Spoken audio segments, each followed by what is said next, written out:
Nag-alala kamakailan ang mga tagahanga ng aktres na si Kay Abad matapos niyang ibahagi na dumaan siya sa isang hindi magandang karanasan sa kalusugan nang magkaroon siya ng mouth sores o mga sugat sa loob ng bibig.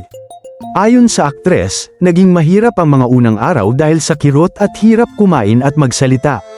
Gayunman, agad naman siyang nagpagamot at nag-ingat sa kanyang kalusugan upang mas mabilis na gumaling. Sa kabutihang palad, ibinahagi ni Kay sa kanyang mga taga-suporta na maayos na ang kanyang kalagayan ngayon at unti-unti na siyang nakakabalik sa kanyang normal na gawain. Hi guys, so nakasakit. I've been isolating myself from the family for 3 days now. Diba nag-Manila May nung weekend? So,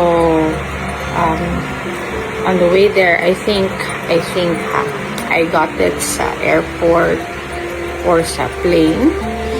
Okay, sa timeline, I felt sick Sunday night. At first, the symptoms are, oh, bless you. Symptoms are, day 1 and day 2, I had fever. No appetite, kanang malipong ko, very weak ko. I was just lying down the whole day for 2 days. I thought it was dengue kasi I have joint pains also. So I thought it was dengue. But then day 3, hi. Day 3, the mouth sores came out. So, akala ko naman hand, foot, mouth disease. But when I showed the doctor the picture, especially my throat and the positions of kung asa ni gawas ang mga mouth sores, he said it's herpagina or herpagina.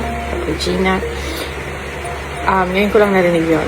So, but I googled it. It's more or less the same family of hand, foot, mouth disease. Except, ang herpagina is walang rashes sa hands and sa feet. And sa position ng sores, sa cheeks, sa cheek area, and sa tongue. Wala ako sa throat. Day 4, dumami na yung mouth sores. And then, today is day 5. Today, ang pinakamasakit. Like, stingy, hapdos kayo. Having a hard time talking. Okay, sakit siya. Even smiling, sakit. Having a hard time eating.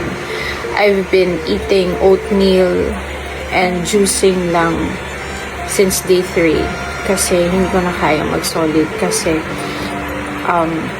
pag nag-chew ako masakit nga kasi meron ako sa cheeks. Now, day 5 nag-blender ako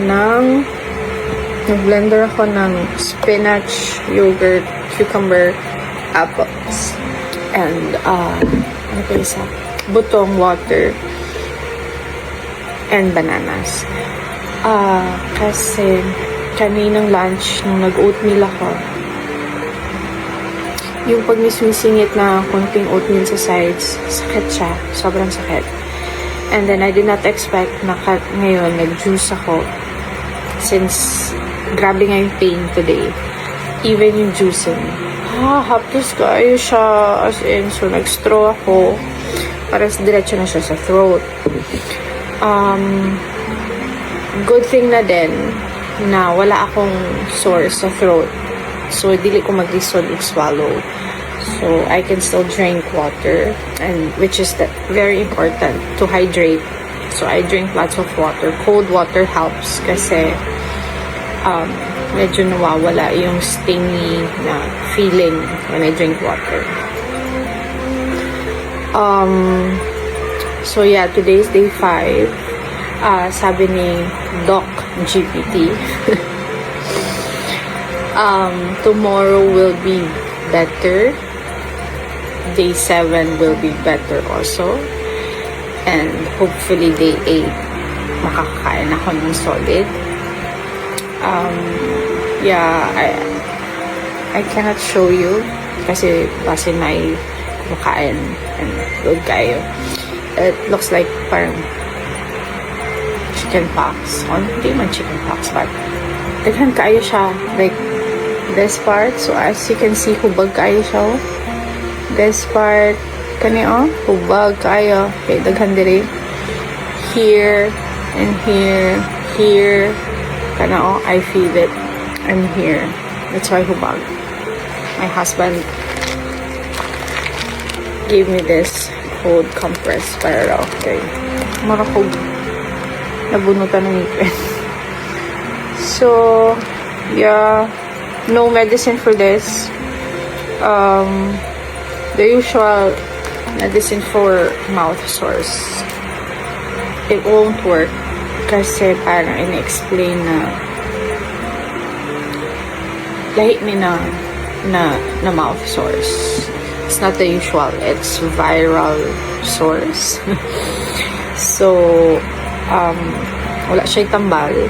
All I can put is kanang mga numbing gel or pain reliever. But those, if I put or I drink pain reliever, it will only last 1-2 hours, 2 hours the most. And then it will come back. Yesterday nakaya ko pa. Today was grabe jud today.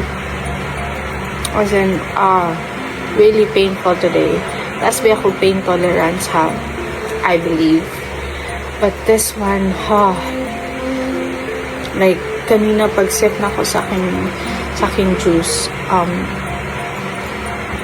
makahilak jud ko. Sin sakit kayo, hapdos.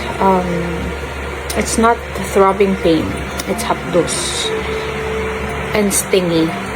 You know the feeling na kanang naakay mouth sores and then ubutang ka ng tambal na kanang stingy kayo. Ano na feeling. So it's everywhere. So yeah, the difference of, to give you knowledge, kasi wala akong ginawa here sa room kundi mag-research the difference of hand, foot, mouth disease and Herpagina. The difference is yung position ng source kung saan lumabas. Herpagina is more of the cheeks, here, tongue, gums. Ang hand, foot. Sa gitna ng pag-aalala ng fans, marami rin ang natuwa at humanga sa aktres matapos mapansin ng mga netizens ang kanyang husay sa pagsasalita ng Cebuano. Sa ilang video at panayam, makikitang natural at komportable na si Kay sa paggamit ng lokal na wika, isang bagay na lalong nagpamahal sa kanya sa mga taga Cebu. Okay lang yung address na rin. Register para makalibre. Dili mo sun ang mobile sa mobile ko na try. Ayaw, option, mobile, okay. Ni. Matatandaang matagal nang naninirahan si Kay sa Cebu kasama ang kanyang asawa na si Paul Jake Castillo. Doon nila piniling bumuo ng mas tahimik at simpleng buhay, malayo sa ingay ng showbiz sa Maynila. Kasama ang kanilang mga anak, mas pinipili ngayon ng mag-asawa ang family-oriented na pamumuhay sa Cebu, kung saan makikita sa kanilang mga social media post ang masasayang sandali ng kanilang pamilya, mula sa simpleng bonding sa bahay hanggang sa mga family activities sa labas. Dahil dito, maraming netizens ang nagsasabing kahanga-hanga si Kay hindi lamang bilang isang artista kundi bilang isang ina at asawa na mas pinili ang balanseng buhay para sa kanyang pamilya. Sa ngayon, ikinagagalak ng kanyang mga tagahanga na malaman na maayos na ang kalagayan ni Kay Abad. At patuloy siyang nagiging inspirasyon sa marami, hindi lamang sa kanyang talento kundi pati na rin sa kanyang simple at masayang buhay pamilya sa Cebu.